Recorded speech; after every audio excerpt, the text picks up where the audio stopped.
роки тому було припинено залізничне сполучення з окупованим Кримом. Товарні і пасажирські потяги, які раніше прямували до Сімферополя, зараз доїжджають до Новоолексіївки та Херсона.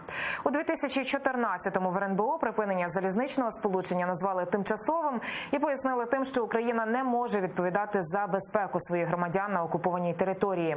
Відновлення залізничного сполучення з Кримом неможливе і зараз, впевнені у постійному представництві президента України в Автономній Республіці Крим. В рамках державної політики щодо посилення тиску на окупанта. Що стосується економічної втрати, я можу сказати, що не можна переводити в економічну площину питання національного державного інтересу, який полягає у відновленні територіальної цілісності України. Поки Автономна Республіка Крим є тимчасово окупована, жодного сполучення не може бути на тимчасово окупованій території.